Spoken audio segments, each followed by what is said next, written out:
Whenever somebody comes to me, they say, we want growth, we want a turnaround. The first thing which I ask them, what stage are you in and where do you want to go? Most of the cases, people think turnaround is like cost reduction. Companies move from survival to stability to dominant stage. Unless we think about their dominant stage, turnaround will not happen. It will be like a cost reduction, and with some price wars on some changes in the industry, again the companies will slip. So think, what are we doing? What are we pursuing? What stage are we in? What stage are we aspiring for? That is where, in the beginning itself, we fail. Because turnaround is not cost reduction. While the teams are focusing on cost reduction, I don't do that, because more important than that is focusing on capability building of the teams. And when the teams become capable, these things anyway happen. And not only the cost reduction happen, then we are actually working for value addition. That is how we work from one place to the other. For example, suppose a company has got a rejection. We are saying, okay, we need to work on the rejection, rework, etc. from say like 3%, 2%, or whatever percentage is. We say, okay, we have to be a benchmark in this. Somebody says, okay, we have got delays, we have got 20 instances of delay, or we lost so many shifts because of shortage, etc. We are a benchmark on OTIF, on time in full. Whatever is pulling us down, for example, if we say that because of firefighting certain things happen, we say, okay, our team culture is like a benchmark.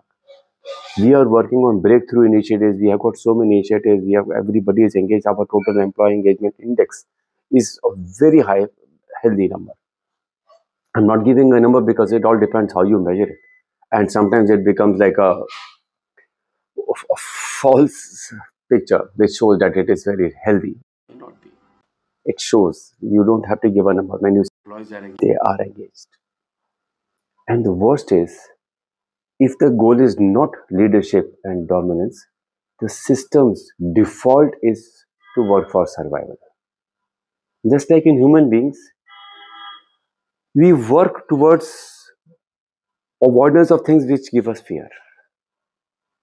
We have got a bigger belly in India. Why? Because from times to come, in case something happens, there should be some storage. If something falls behind me, I will jump, thinking something is like affecting my life. It may be a box of gold, but we are not wired to think that way.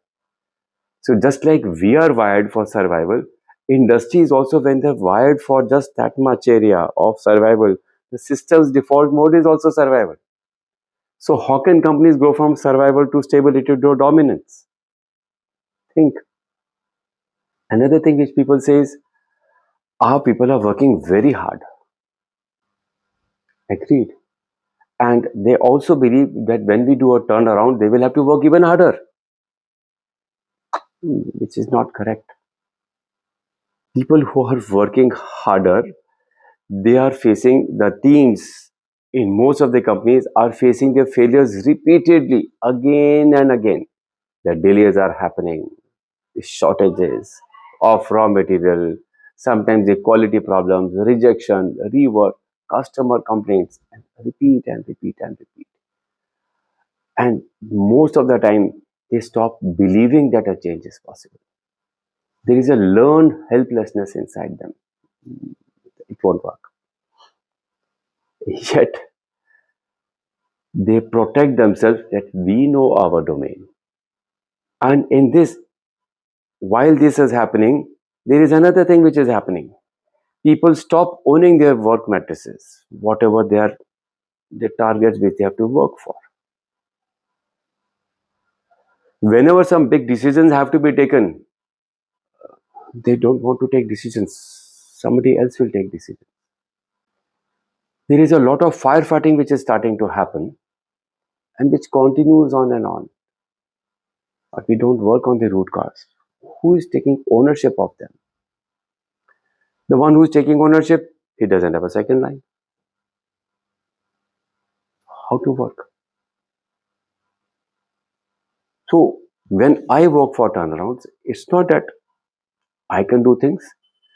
I work with teams in the organization, and till date, I have done 16 working on the 17th. It has never ever failed because teams work along with me. Why do they select me? Because they believe that, yes, the way I have been working for so long, the way I started with McKinsey, the way I've done in 8 different industries, definitely work. How I choose them?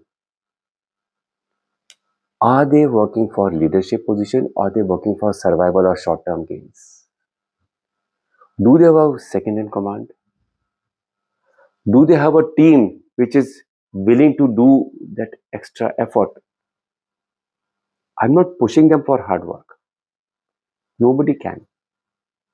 But when we push for the goals from survival to dominance with passion, it's like walking through fire, and that has to be for a short term, but with a definite process, definite clarity of what we are doing.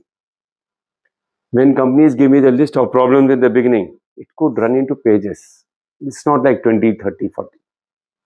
How do I pick the problems to work on? I pick up the core problem,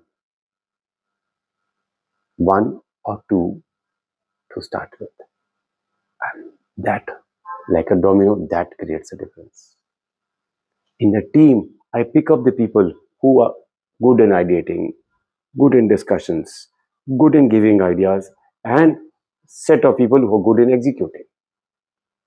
And everybody is engaged in how do we work on a system refit. Because first, when I work on the problematic one or two areas, and the results come which they had never believed could have happened, then the belief reset happens. After the belief reset, the system reset happens. And when the system reset happens, the turnaround starts unfolding. It is not hard work or complex. It just needs clarity here and a conviction here and solid teamwork and commitment that we will work together. That's it. And that is how our history says a team of maybe 100 people can fight thousands and thousands of people.